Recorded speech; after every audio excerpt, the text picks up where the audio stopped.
ሰላም ሰላም ውድና የተከበራችሁ የዩቲዩብ ቤተሰቦቼ እንዴት ናችሁ? ሰላም ናችሁ? በያላችሁበት ሰላማችሁን ያብዛልኝ። እኔ ሰላም ነኝ አልሐምዱሊላህ። እናንተ እንዴት ናችሁ? የዛሬ ውሎዬን ላስቃኛችሁ እወዳለሁ። የዛሬ ውሎዬ ወደ ቢሲማ ነው። ጉዞ ቢሲማ ከሀይቅ አለፍ ብሎ የምትገኘው ከተማ ነው። ቢሲማ ላይ እንግዲህ ከቀናት በፊት አንዲታችን በአማና የሰጠችንን ቤት ለማበጃጀት እቃ ጭኜ እየሄድኩ እገኛለሁኝ። ሙሉ አይሱዚ እቃ ነው የጫንኩት። ጀሶ፣ ሰጋቱራ፣ ቃጫ እነዚህን በአይሱዚ ጭኜ እየተጓዝኩ እገኛለሁ ማለት ነው። ይሄ የምትመለከቱት ሀይቅ ነው። ሀይቅ ባህሩ ነው። እዚህ ባህሩ ጋር ደርሻለሁ አሁን። ይሄን እንግዲህ አለፍ ብለን ነው የምናገኘው። ለማታውቁት ሀይቅ ውቅያኖሱ ይሄን ይመስላል። ለምታውቁትም ደግሞ እንደዚህ ይመስላል። ያው መኪና ላይ ስለሆንኩ ነው በደንብ የማይታየው። ስለመሸብኝ ቶሎ ደርሼ ለመመለስ ኢንሻአላህ በሰፊው ሌላ ጊዜ አስጎበኛችኋለሁ። አሳውን እየያዝን ወይንም ደግሞ አሳ እየጠበስን እየበላን ምናምን እናሳያችሁ ይሆናል ሌላ ጊዜ ላይ ኢንሻአላህ ስራውን ስንጨርስ ወይ መሃል ላይ እናሳያችኋለን። በደንብ እናስቃኛችኋለን። በጣም ነው ደስ የሚለው በነገራችን ላይ ባህሩ። እኔም አላውቀውም አንድ ቀን ነው እንደዚህ ሀይቅ ላይ እየሰራሁ ያየሁት። የእውነት በጣም ደስ የሚል እና በጣም ደስታን የሚፈጥር አካባቢ ነው። በጣም ነው የሚያምረው ባህሩ ሁሌም ቢዝናኑበት የሚያስደስት ቦታ ነው። አሁን ቤት ደረስን። ቤቱ ላይ ደርሰናል። እንግዲህ እንደምታዩት ጀሶውን እያራገፍን ነው። ቤቱ ይሄ ነው የምትመለከቱት ይሄ ቤት ነው።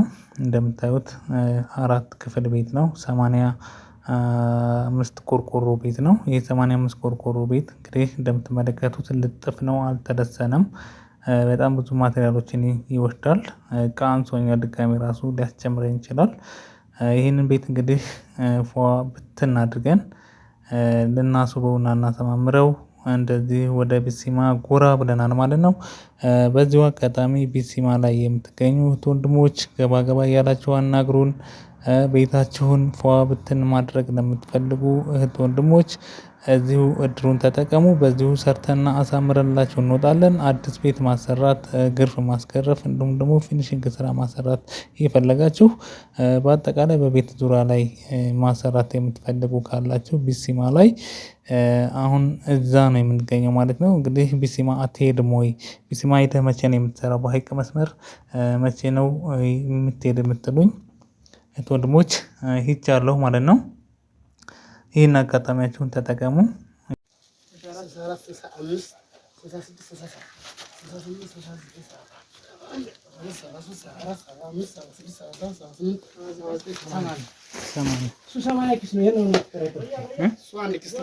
ይሄ አንድ ኪስ ትርፍ አለው እዛ ወይ ሲቆጠር ይሆናል።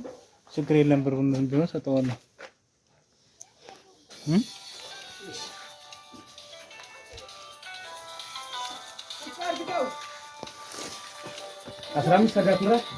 ሰጋቱራ 15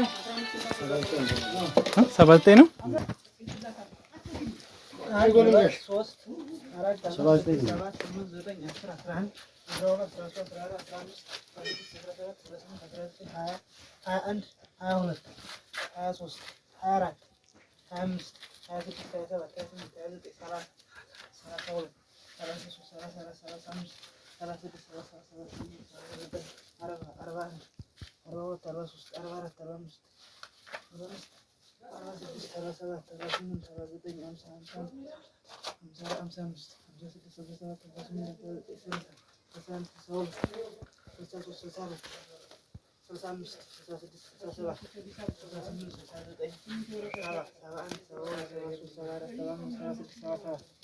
እሺ 80 ሰጋቱራውስ ሰጋቱራ 15 ኩንታል 15 ነው። 1 2 3 4 5 6 7 8 9 10 11 12 13